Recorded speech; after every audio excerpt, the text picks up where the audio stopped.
Heyo everybody, Haku here with my read-through for Magical Girl Raising Project Queens or Mahou Shoujo Ikusei Keikaku, Chapter 6, The Everlasting Radiance, Part 1. Now, this one is 27 pages, so I'm going to do the first 14. I think there's like a page break like right at the end of page 14. So first 14 this week, next week we'll do the last 13, and I'm excited because Queens has been really good. I don't know. I don't know if I would say it's been my favorite arc, just because, again, it's been really good, but it's hard to live up to, like, certain, like, heights, like Restart, or even Joker's was, like, insanely good. But, yeah, it's been really good. It's just hard to live up to, like, some of the past arcs and how, like, masterpiece worthy they are. But who knows, we've still just kind of been building with all of these characters, and there have been some really great character moments. We haven't really gotten into everything going down yet.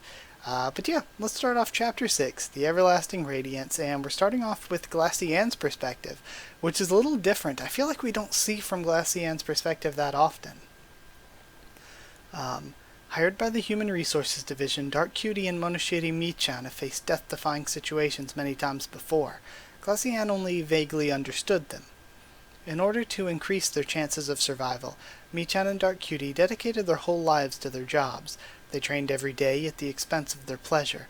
Glassianne always teased them for that. She may have understood that, but she's never sympathized with that reasoning, always thinking about the next job, even in their private lives. Is a life like that worth living? Even though they get paid in high salaries, Dark Cutie and Michan's way of life didn't need that much cash. They're far from a position or of status or honor. Glassianne's main duty was to Glassianne's main duties were support and observation from the back lines. It's not like she didn't want to put her life on the line for the job. It's just that she's not as good as the other two.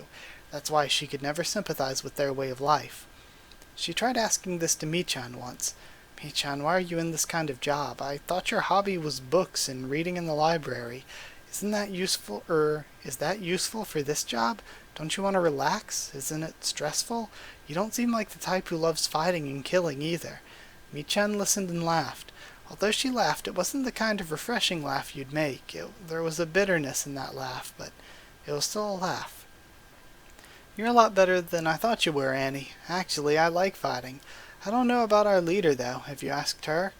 I kinda think she already has an answer. She'll probably say something like, because I'm a villain.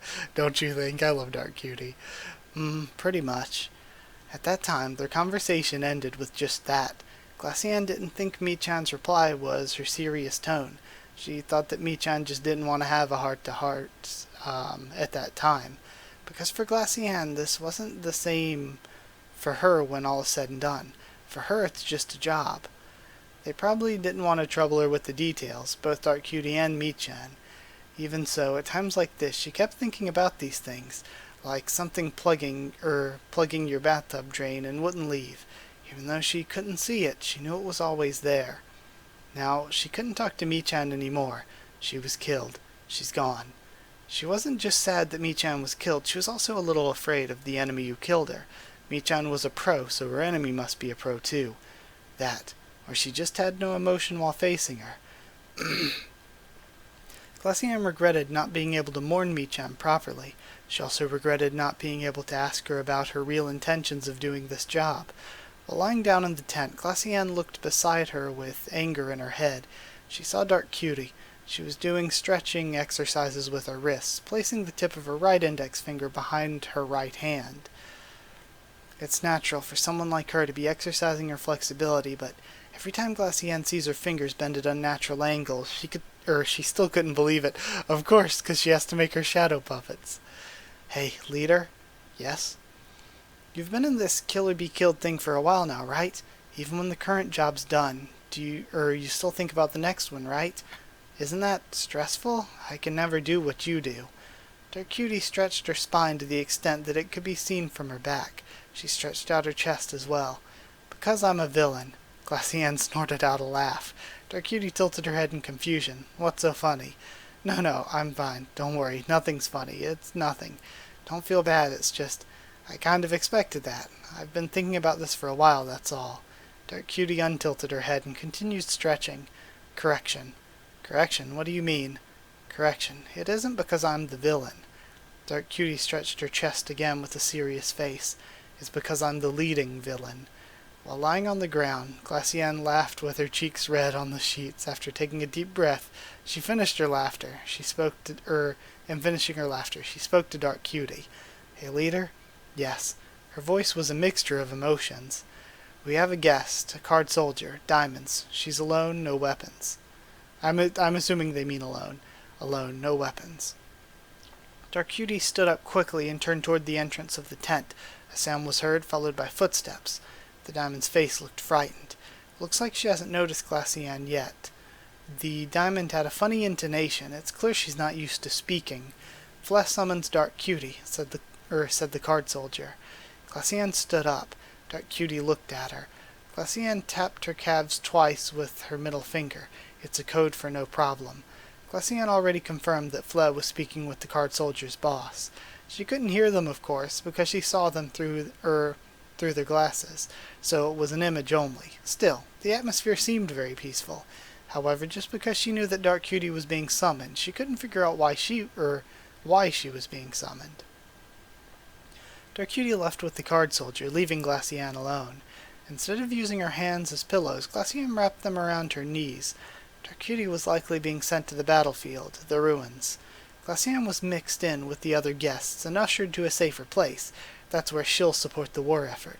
Though she does feel sorry and think of unnecessary things here, it's only due to fatigue. But she didn't think she'd be useful in a battlefield, so she had to trust that she'll be most needed here.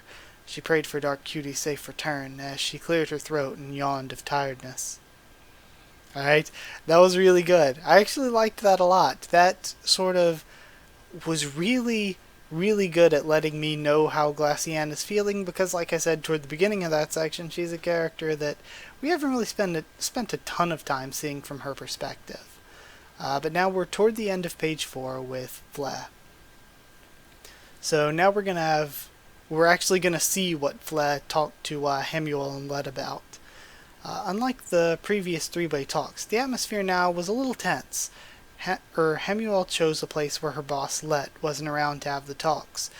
Well, if we're trying to re-establish our alliance, it's good to have a cooperative negotiation partner. I feel the same way. Fleur smiled at Hamuel. Hamuel responded with a smile as well. Even though they were both smiling, Fleur was conscious of the unpleasant atmosphere radiating between them. Hamuel felt the same way. It wasn't Hamuel's intention to be contacted. The magical girl, CQ Angel Hamuel, is a magical girl who could see eye to eye with Fleur. Like her, she would prefer a profitable outcome for her side. Like her, she would take precautions against any hostile actions. In an industry where many people do nonsensical things for nonsensical pleasures, it was nice to have a common partner that shared her values. However, just because they see eye to eye doesn't mean her opponent will be easy to deal with. She's obviously not happy about that. As a pretext for talking, Fleur noticed the small flowers placed on the bony wings of Hamuel. They were forget-me-not flowers. Her costume was mostly light-colored as well. True love, or please don't forget me. I wonder if this is where the Knight's Tale comes from. Huh? Her face showed an expression of confusion. Hanakotoba, the language of flowers, was what Fleur was talking about. It seems Hamuel isn't familiar with it. It seems that just because there's a detail in a costume doesn't mean the user has a special reason for having it. Perhaps an investigation would yield some results, or maybe Fleur has looked into it before and simply forgotten. Oh well, it's better to state the facts than to mull on what may have happened. Just because someone starts off on the wrong foot doesn't mean they can't forge a relationship. Well, you're right.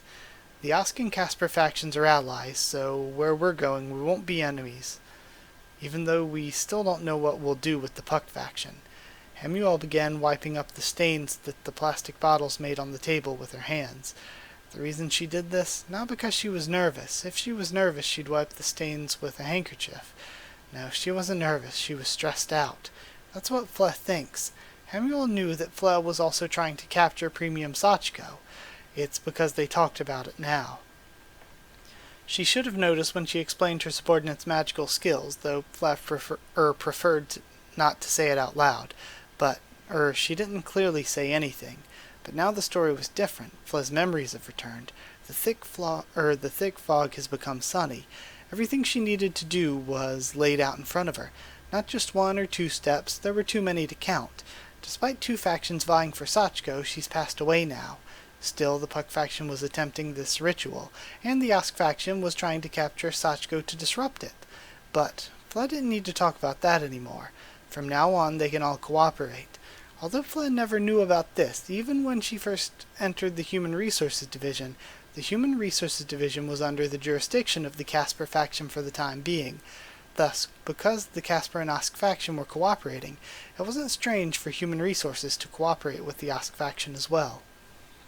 Even though Deluge and Dark Cutie have both tormented Shufflins before, they had to put it all aside now. Uluru was also a Puck faction magical girl, but she couldn't be blamed for that. Hamuel was a magical girl realist. Her reality doesn't align with her factions. However,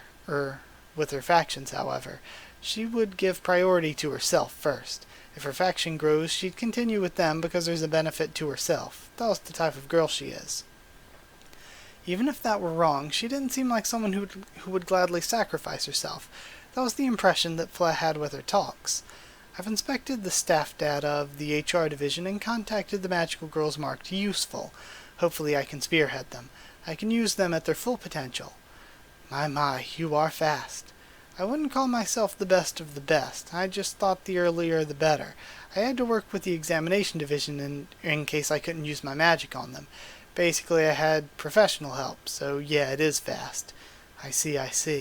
I'm not sure how I can repay you for something this useful. We've got lots of goods you can use. I'll make a note and collect it later. Very well. Now then, let's not forget about Shadowgale and Snow White. But of course. At that time, Fla didn't want to hear. I understand Shadowgale's one of your trusted staff members. What about Snow White? That would be irritating. I'd like some info. I can't cooperate without it. I feel the same way. Combat-focused magical girls, a list of their magical skills, and also a list of magical items. Would you like me to exchange you a written list? I wouldn't mind. Then I'll go get some paper. No need for that, I've prepared it. Sorry, it's not exactly official paper, it's more like a notepad. That's fine, this is enough. Fla handed Hamuel several sheets of scribbled paper. Hamuel received it and handed it over to the Diamond Shufflin. Take this to Lady Let. The Shufflin nodded and walked with an unnatural walk. I wonder if saving Momori will be too much for them to handle. As Fla thought of that, she smiled a worried smile. Hamuel replied with a smile as well. They continued to talk about future issues. Fla focused on topics that concerned both of them, while concealing information regarding Fla's own issues. She tried to draw out more information out of Hamuel. This doesn't mean just data, numbers, or facts. Information included Hamuel's habits, tics, and traits. Things like what Hamuel does in response to questions, her movements, her way of speaking. Fla picked up everything. What I love about this is just the detail that the author goes into showing the choice of words and things that characters say, or their body language and stuff, or how other characters collect and process information, specifically Fla here. So again, I really, really love that. And it almost mirrors how detailed and really, really well done the fights are. Like, how incredible the fights are made when it comes to details. But yeah, either way, continuing to move along. From there, Fla determined how she would react to discussion topics. Although she was a magical girl that was difficult to understand at first, gradually she revealed more about herself. "Excuse me," said a voice behind her. Fla rotated her wheelchair 180 degrees. Dark Cutie was standing 3 steps away from her. She made no footsteps, nor did she give out any signs of her presence. For her, this might as well be enemy territory. Fla gestured her hands toward Dark Cutie. Hamuel turned to face her. "This is Dark Cutie. She's a reliable magical girl." "So I've heard." Fla turned her head towards Dark Cutie. "Is there a reason you're here?" asked Fla. Dark Cutie's expression turned cloudy. There was no way for a complete stranger to notice this change of expression. You can only see it if you've seen her day to day. There was no mistake. Dark Cutie's expression had gotten worse. Yeah, I put that together as soon as Flea said it. If Flea is asking why she's here, that means Flea isn't the one who sent the shufflin'. I thought you sent for me. And who told you that? The card soldiers. The diamond? I never sent for you. As soon as Flea said those words, Dark Cutie started running out of the tent? Oh yeah, they must be talking in a tent. I was like to the tent, but no, running out of the tent, with Flapper soon close behind. So, were they trying to capture Glassianne by leading Dark Cutie away from her? That's interesting. That's interesting too, because didn't one chapter end on a cliffhanger with Glassianne? Or was it Dark Cutie? I don't remember which. I'll have to go back and reread to see what that was, but I'm pretty sure there was a cliffhanger that was like Glassianne became Glassianne or something like that, and I was like, what did they mean by that? Or it was something like that, something weird that I was like, oh, what do they mean by that? This is a mystery that's going to get revealed in the future. That might be tying into what's happening here.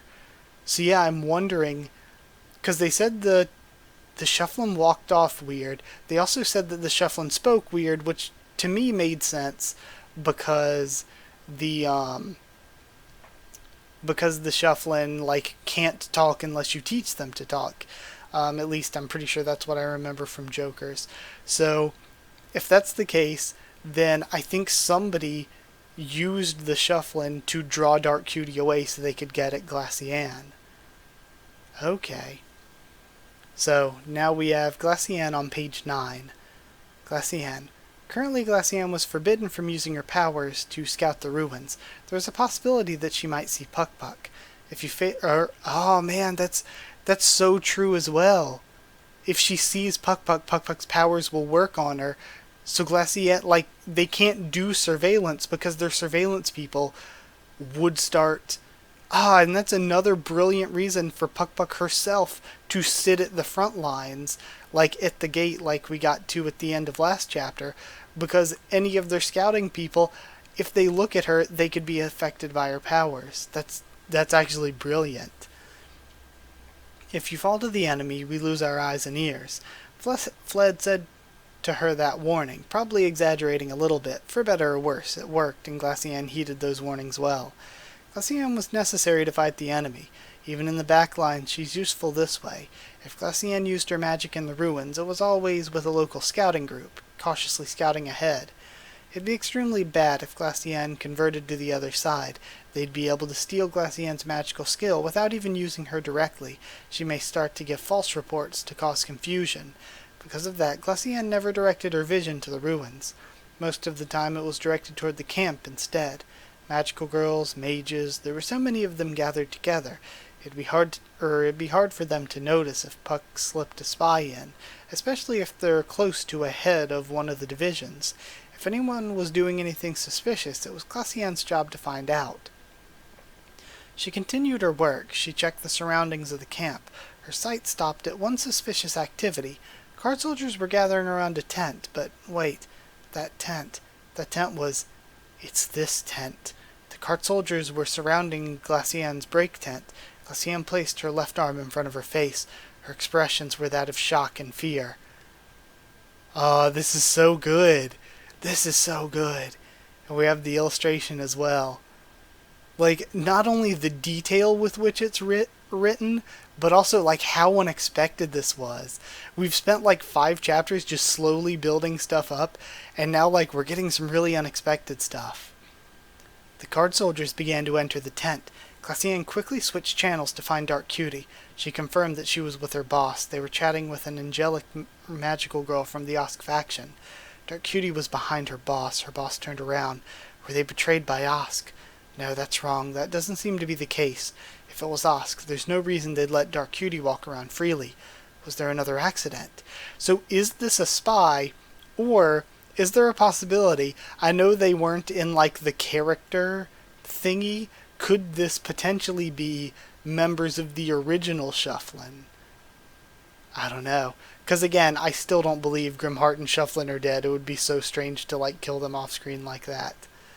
No, that's wrong. That doesn't seem to be the case. If it was Osk, there's no reason they'd let Dark Cutie walk around freely. Also, if Grimheart died, Let is just sort of the acting leader of the Osk faction, but if Grimheart actually died, I feel like they would have been able to find the new incarnation by now. But either way, no reason they'd let Dark Cutie walk around freely.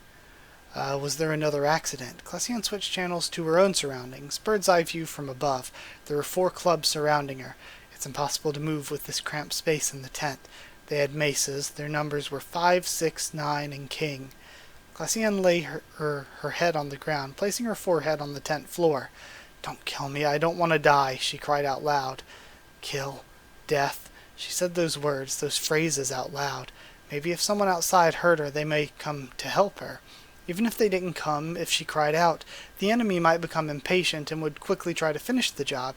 Even though they did come to kill her, if they were impatient, they may be sloppy or hesitate.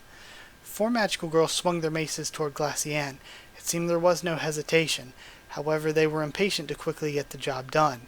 Glassianne had seemingly exposed her vitals with no resistance.